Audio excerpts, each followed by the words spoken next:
السلام علیکم ورحمۃ اللہ وبرکاتہ۔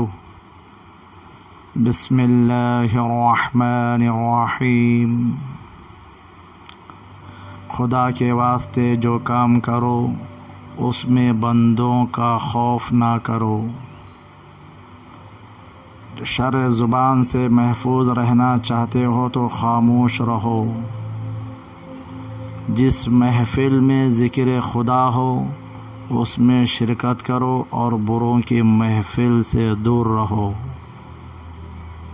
عمل صالح وہ ہے جس پر لوگوں کی تعریف کی امید نہ رکھی جائے۔ اگر تم لوگوں کے قصور معاف کرو گے تو اللہ تعالی تمہارے قصور معاف کرے گا۔ ریاکاری ثواب کو غارت کر دیتی ہے۔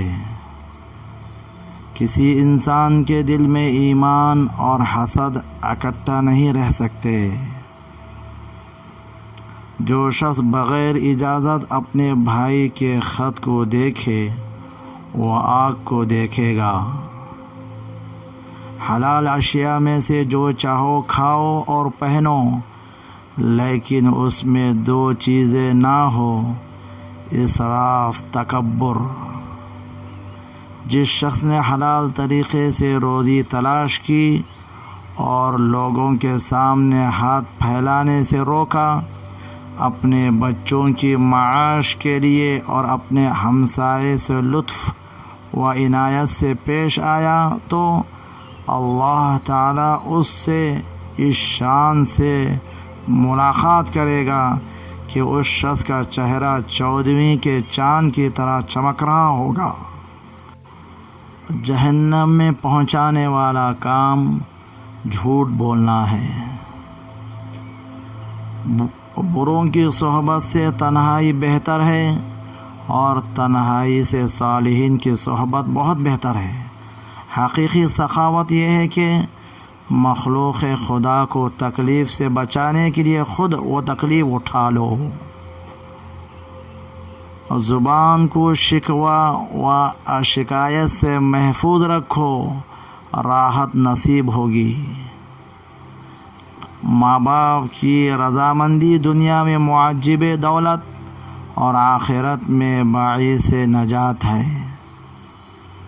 جو اللہ تعالیٰ کے واسطے عاجزی اختیار کرتا ہے اللہ تعالیٰ اس کو بلند کرتے ہیں۔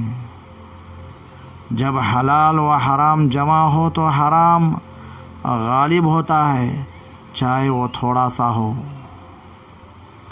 گناہ کسی نہ کسی صورت میں دل کو بے قرار رکھتا ہے۔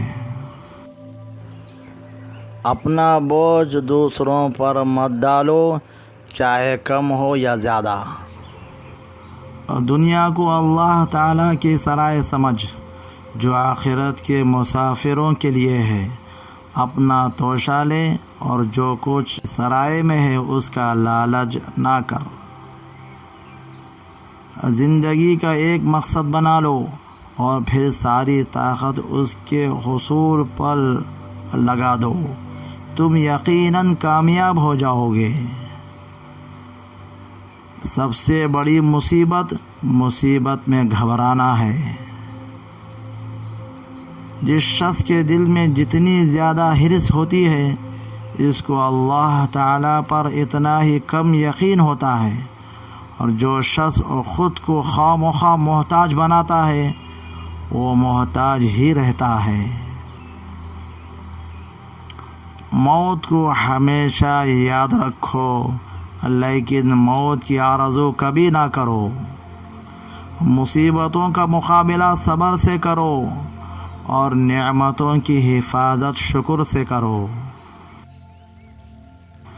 کسی پر احسان کرو تو اس کو چھپاؤ، اور اگر تم پر کوئی احسان کرے تو اسے ظاہر کرو۔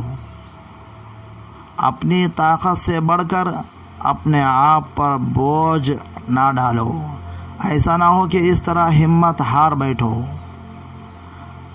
جہاں تک ہو سکے لالچ سے بچو، لالچ میں ذلت ہی ذلت ہے۔ اگر دنیا کے تمام درخت قلم بن جائے اور دریا سیاہی ہے تو پھر بھی انسان خدا کی نعمتیں نہیں گن سکتا۔ بندے کو چاہیے کہ اللہ کے سوا کسی سے امید نہ رکھے اور اپنے گناہوں کے سوا کسی سے نہ ڈرے۔